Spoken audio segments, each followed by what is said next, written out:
Hello friends, मैं राम विकास पांडे आपका अपने चैनल विकास स्टडी अयोध्या चैनल पर स्वागत करता हूं। मैं जो है रक्त की संरचना नामक जो टॉपिक चल रहा था उसमें मैंने कई सारे पॉइंट्स जो ज़रूरी थे उसको हमने बता दिया था।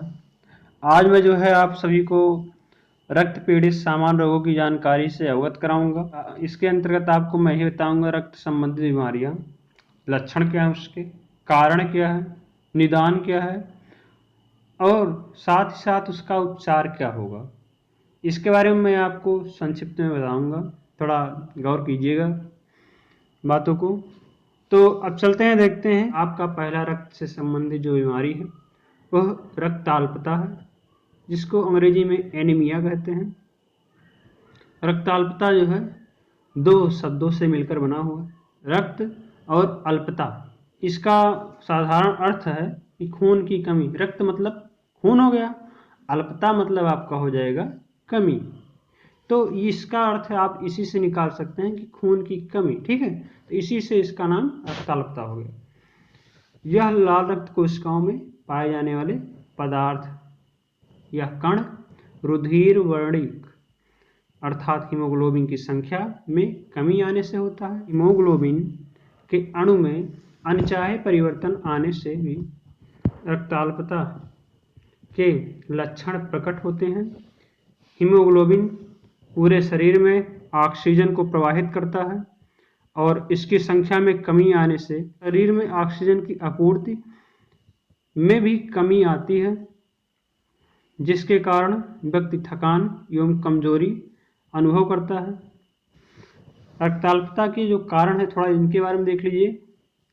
पहला है हमारा शरीर द्वारा लौह और अन्य आहार के उपयोग में समस्या।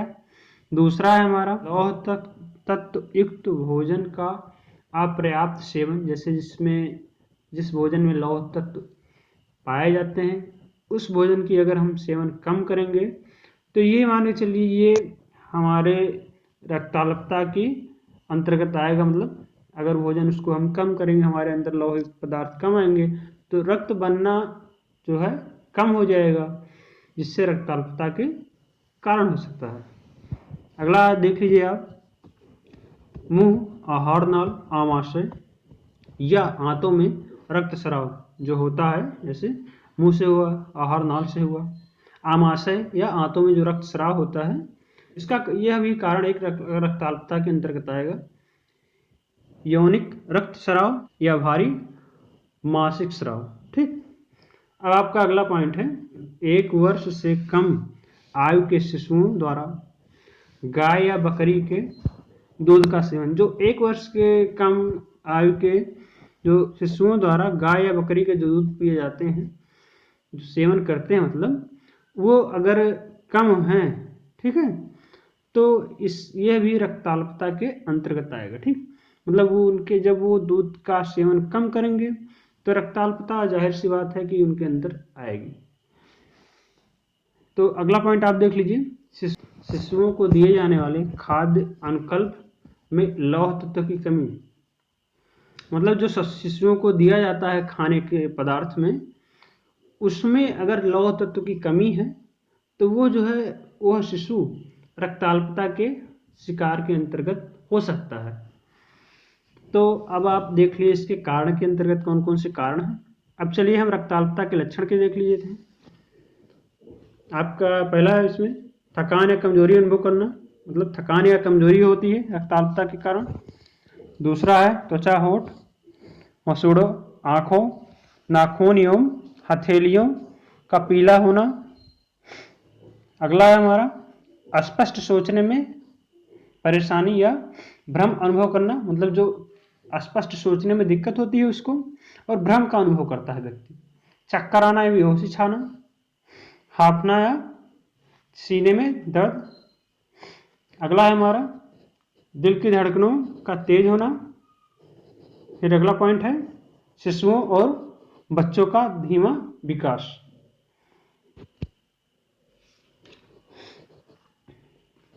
अब रक्ताल्पता के आपने ये लक्षण के बारे में देख लिया। अब देख लीजिए हम जो है रक्ताल्पता का उपचार एवं देखभाल के बारे में बताएंगे। ठीक है, देखिए क्या है इसमें। पॉइंट यही है पहला, चिकित्सा की सलाह अनुसार अपने भोजन पर विशेष ध्यान दें। अगला पॉइंट है हरी पत्तेदार सब्जी, अंडे, लाल मांस, फल, दूध, मेवे, फलियों और मछलियों को अपने भोजन में शामिल करना।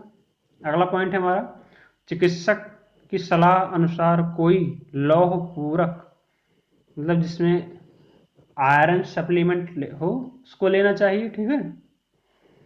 फिर अगला पॉइंट है हमारा, प्रतिदिन 6 से 8 गिलास तरल पदार्थ लेना चाहिए। जो तरल पदार्थ हैं वो 6 से 8 गिलास लेना चाहिए। अगला पॉइंट देखिए, कम हुए लौह तत्व और रक्त की पूर्ति के लिए रक्तदान करवाना, ये भी एक हो जाता है, ठीक है। अगला पॉइंट है हमारा, आयरन और पूरक विटामिन, ये आमतौर पर शरीर में आयरन के स्तर की स्थिति के मूल्यांकन के बाद डॉक्टर द्वारा परामर्श किया जाना ना। अगला देख लीजिए, आयरन इंजेक्शन और रक्तदान, अधिक गंभीर मामले में इंजेक्शन या रक्तदान आयरन के स्तर और मौखिक चिकित्सा की समस्याओं के आधार पर आवश्यकता हो सकती है। तो इतने सारे पॉइंट आपने देख लिए। और अगला पॉइंट एक और देख लीजिए थोड़ा, दर्द शामक औषधि से बचना, मतलब जो पेन किलर वगैरह हैं इन सबसे थोड़ा बचना चाहिए, क्योंकि ये भी इसके मतलब कि अगर इसको हम ज़्यादा सेवन करेंगे तो नुकसानदेह हो सकता है। अब चलिए अब देख लीजिए, अब दूसरी बीमारी है इसमें रक्त की कमी से होता है। ये देखिए, जो रक्त से होता है थैलेसीमिया, दूसरी बीमारी है थैलेसीमिया। इसमें देख लीजिए क्या है, थैलेसीमिया बच्चों को माता पिता के अनुवांशिक रूप से मिलने वाला रक्त रोग है। इस रोग के होने पर शरीर की हीमोग्लोबिन निर्माण प्रक्रिया में गड़बड़ी हो जाती है। मतलब ये रोग जो है अनुवांशिक है, माता पिता से जो है बच्चों को प्राप्त होता है।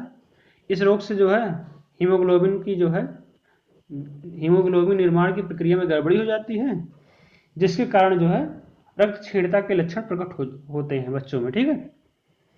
इसकी पहचान 3 माह की आयु के बाद होती है। मतलब इसकी जो पहचान हो पाती है वो जो है बच्चे की जब आयु जो है 3 माह से ज़्यादा हो जाती है, तब जो है उसकी पहचान हो जाती है। इसमें रोगी बच्चे के शरीर में रक्त की भारी कमी होने लगती है। जो रोगी बच्चा है, जो शिशु है, उसके शरीर में जो है रक्त की भारी कमी होने लगती है, जिसके कारण उसे बार बार बाहरी खून चढ़ाने की आवश्यकता होती है, ठीक है। अब देख लीजिए, थैलेसीमिया जो है, थैलेसीमिया 2 प्रकार का होता है। यदि पैदा होने वाले बच्चे के माता पिता दोनों के जीन में माइनर थैलेसीमिया होता है तो बच्चे मेजर थैलेसीमिया हो सकते हैं, ठीक है। अगर माइनर थैलेसीमिया है तो बच्चे मेजर थैलेसीमिया हो सकते हैं, जो बहुत घातक है। मतलब इस कंडीशन में बहुत घातक हो सकता है। किंतु पालकों, मतलब जो बच्चों को पालते हैं, में एक माइनर थैलेसीमिया होने पर किसी बच्चे को खतरा नहीं है। मतलब पालने वाले क्या हो सकते हैं, उनके पेरेंट्स हो सकते हैं, और उन दोनों में से किसी एक को अगर ये माइनर थैलेसीमिया होने पर तो कोई खतरा नहीं है, ठीक है। इस कंडीशन में ध्यान दीजिएगा थोड़ा। अतः यह अत्यावश्यक है कि विवाह के पहले महिला अथवा पुरुष दोनों अपनी जांच करा लें। मतलब इस कंडीशन में जो है महिला अथवा पुरुष दोनों जो है अपनी जांच करा लें। विश्व स्वास्थ्य संगठन के अनुसार भारत देश में हर वर्ष 7 से, मतलब जो विश्व स्वास्थ्य संगठन WHO है, इसके अंतर्गत जो है भारत देश में हर वर्ष 7 से 10 हजार थैलेसीमिया पीड़ित बच्चों को जन्म होता है। मतलब बच्चों को जो है भारत में जन्म होता है। केवल दिल्ली राष्ट्रीय राजधानी क्षेत्र में ही संख्या जो है करीब 15,000 है। तो मतलब दिल्ली में ही जो है ज़्यादातर संख्या 15,000 तक ही है। भारत की कुल जनसंख्या का 3.4 भाग थैलेसीमिया ग्रस्त है, जो भारत की जो है आबादी है, पूरी आबादी का 3.4 भाग जो है थैलेसीमिया से ग्रस्त है। और अगला देख लीजिए, थैलेसीमिया इन प्रोटीन में ग्लोबिन निर्माण की प्रक्रिया में खराब होने से होती है। मतलब कि जो प्रोटीन में जो है ग्लोबिन निर्माण की जो प्रक्रिया होती है वह जो है खराब होने से होती है, जिसके कारण लाल रक्त कोशिकाएं तेजी से नष्ट होती हैं। रक्त की भारी कमी होने के कारण रोगी के शरीर में बार बार रक्त चढ़ाना पड़ता है। जिससे भारी कमी होगी तो उसको जो है उस शिशु को बार बार रक्त चढ़ाया जाता है, बार बार रक्त चढ़ाया जाता है। रक्त की कमी से हीमोग्लोबिन नहीं बन पाता एवं बार बार रक्त चढ़ाने के कारण रोगी के शरीर में अत्यधिक लौह तत्व जमा होने लगता है, जो हृदय, यकृत और फेफड़े में पहुंचकर प्राणघातक हो सकता है। मतलब ऐसी कंडीशन में हो जो है उसके लिए प्राणघातक हो सकता है। थोड़ा लक्षण देख लीजिए इसके बारे में। सूखता चेहरा, मतलब लगेगा कि चेहरा सूख रहा है उस व्यक्ति के जिसको हुआ है। लगातार बीमार रहना, वजन ना बढ़ना और इसी तरह के कई लक्षण बच्चों में थैलेसीमिया रोग होने पर दिखाई देता है। बचाव एवं सावधानी। थैलेसीमिया पीड़ित के उपचार में काफ़ी बाहरी रक्त चढ़ाने और दवाइयों की आवश्यकता होती है। इस कारण सभी इसका इलाज नहीं करवा पाते, जिससे 12 से 15 वर्ष की आयु के बच्चों की मृत्यु हो जाती है। सही इलाज करने पर 25 वर्ष एवं इससे अधिक इनके जीने की आशा होती है। जैसे जैसे आयु बढ़ती जाती है रक्त की जरूरत भी बढ़ती जाती है। अब अगला जो है देख लीजिए, अगला क्या रोग है इससे होने वाला। अगला हीमोफीलिया। पैतृक रक्तस्राव या हीमोफीलिया एक आनुवंशिक बीमारी है जो सामान्य रूप से पुरुषों को होती है और औरतों द्वारा फैलती है। हीमोफीलिया आनुवंशिक रोग है, मतलब ये जो है ज़्यादातर पुरुषों को होती है और औरतों द्वारा फैलती है। यह एक आनुवंशिक बीमारी है जिसमें शरीर के बाहर बहता हुआ रक्त जमता नहीं, मतलब जो शरीर के बाहर होता है अगर कहीं कट गया वो बहता हुआ जो है रक्त वो जमता नहीं है। इसके कारण चोट या दुर्घटना में जानलेवा सिद्ध हो सकता है। मतलब अगर रक्त बहता रहेगा तो ये जान मान चलिए कि अगर व्यक्ति का रक्त बहता रहेगा तो पूरा मतलब रक्त निकल जाएगा तो उसकी मृत्यु हो सकती है इस कंडीशन में, क्योंकि रक्त का बहना जल्दी बंद नहीं होता ना। विशेषज्ञों के अनुसार इस रोग का कारण एक रक्त प्रोटीन की कमी होती है, जिसे ध्यान दीजिए पॉइंट को क्लॉटिंग फैक्टर कहते हैं। जिसे क्या कहते हैं? क्लॉटिंग फैक्टर कहते हैं। इस फैक्टर की विशेषता यह है कि यह बहते हुए रक्त के थक्के जमा कर उसका बहना रोकता है। मतलब यह जो बहते हुए रक्त का जो थक्का होता है उसको जो है जमा कर उसका बहना रोकता है। इस रोग से पीड़ित रोगियों की संख्या भारत में कम है। इस रोग में रोगी के शरीर के किसी भाग में जरा सी चोट लग जाने पर बहुत अधिक मात्रा में खून निकलना आरंभ होता है। इससे रोगी की मृत्यु भी हो सकती है। भाई हमने बताया भी इसके पहले ना कि रोगी की मृत्यु भी हो सकती है। इस प्रकार की बीमारी घर के अन्य पुरुषों को भी होती है, मतलब जो घर के अन्य पुरुष होते हैं उनको भी हो सकती है। इस प्रकार की बीमारी पीढ़ियों तक चलती रहती है। मतलब ये जो बीमारी है पीढ़ियों तक चलती है, मतलब पीढ़ी दर पीढ़ी इसमें होता रहता है। यह बीमारी रक्त की थ्रोम्बोप्लास्टिन नामक पदार्थ की कमी से होती है। थ्रोम्बोप्लास्टिन में खून का शीघ्र थक्का कर देने की क्षमता होती है। खून में इसके न होने से खून में, मतलब ध्यान दीजिए पॉइंट को, खून में इसके न होने से खून का बहना बंद नहीं होता है। ध्यान दीजिएगा इस पॉइंट, खून में इसके न होने पर खून का बहना बंद नहीं होता। लक्षण देख लीजिए इसके थोड़े। इस बीमारी के लक्षण है शरीर में नीले नीले, मतलब जो नसें हैं वो दिखाई बनी रहती हैं, नाक से खून का बहना, ठीक है, आंख, जोड़ों की सूजन इत्यादि, ठीक है। इस रोग में खून के थक्का होने का समय बढ़ जाता है। ठीक है, मतलब जिसे थक्का होने का समय बढ़ने का मतलब ये है कि ये बहुत धीमे से जो है धीमी गति से थक्का बनाता है, तीव्र गति से नहीं बनाता है। उपचार देख लीजिए, बार बार रुधिर आधान देने रहता अच्छा होता है। अत्याधिक रक्तस्राव में 100 घन सेमी, मतलब ध्यान दीजिएगा 100 घन सेमी का रुधिर आधार प्रति घंटा के अंतर पर दिया जाता है। रुधिर आधान का प्रभाव कुछ घंटों तक ही रहता है, कई दिनों तक नहीं रहता। मतलब कुछ घंटों तक रहता है, कई दिनों तक नहीं रहता। जब तक रक्तस्राव पूर्ण रूप से बंद न हो जाए अथवा नियंत्रण में न आ जाए, रुधिर आधान की क्रिया की आवश्यकता न होने तक भी 100 से 180 घन सेमी, ना ध्यान दीजिएगा, 100 से 180 घन सेमी नूतन प्लाज्मा अथवा हिमतुल्य शीतल प्लाज्मा दिया जाता है, क्योंकि इसमें पैतृक रक्तस्राव के सभी विपरीत गुणों का समावेश होता रहता है। ठीक,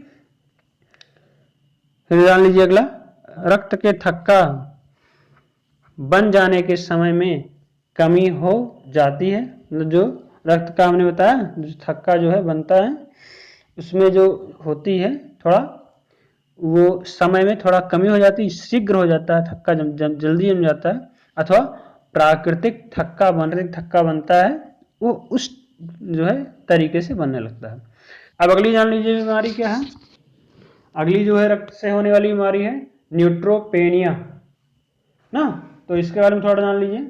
लैटिन के उपसर्ग न्यूट्रो, इसका मतलब क्या हो जानते हैं, कोई भी नहीं, निष्पक्ष, अभिरंजन के लिए, मतलब ये सब इसके अर्थ हो सकते हैं। और ईक प्रत्यय, मतलब इसमें ईक प्रत्यय लगा हुआ ना, और ईक प्रत्यय पेनिया मतलब होता है कमी, एक रुधिर संबंधित विकास है ना, जिसके तहत रक्त में सबसे महत्वपूर्ण श्वेत रक्त कोशिकाएं न्यूट्रोफिल या असामान्य रूप से कमी हो जाती है।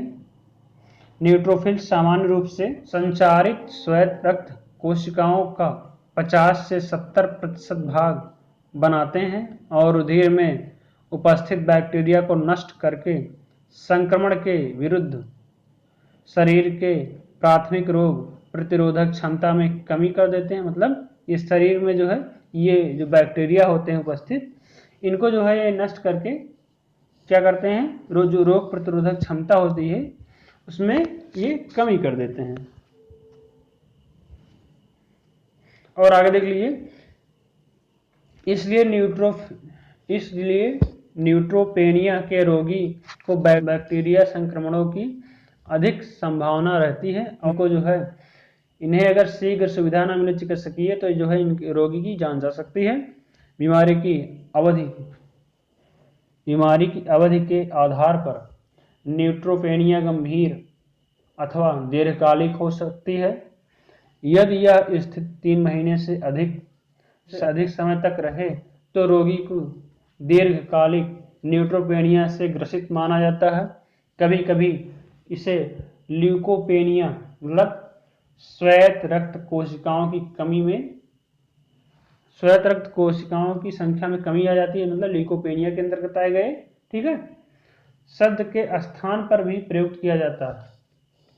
मतलब जब श्वेत रक्त की कोशिकाओं में कमी आ जाती है, क्योंकि जो जितने भी बाहरी संक्रमण होते हैं उनसे लड़ने के लिए श्वेत रक्त कोशिकाएं जो है ज़्यादा सहायक होती हैं, तो इसलिए जो है श्वेत रक्त कोशिकाओं को ज़्यादा महत्व दिया जाता है। अगर इनकी कमी हो जाएगी तो जो है आदमी या व्यक्ति जो है बाहरी रोगों से लड़ने में सक्षम नहीं हो पाएगा, क्योंकि न्यूट्रोफिल सर्वाधिक मात्रा में पाया जाने वाला ल्यूकोसाइट होते हैं।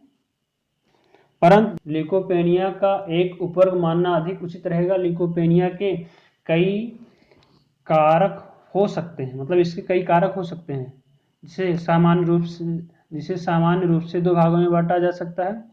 अस्थि मज्जा द्वारा कोशिका के उत्पादन में समस्या अथवा शरीर के अन्य भागों में कोशिकाओं का नष्ट होना, मतलब शरीर के जो है अन्य भागों में जो कोशिकाएं होती है वो नष्ट हो जाती हैं।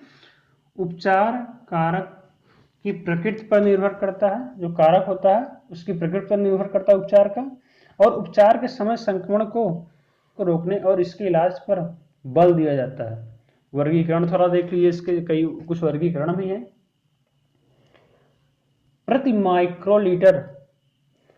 माइक्रोलीटर रुधिर में संपूर्ण न्यूट्रोफिल गणन ANC ना, इसको कहते हैं शॉर्ट फॉर्म में, के आधार पर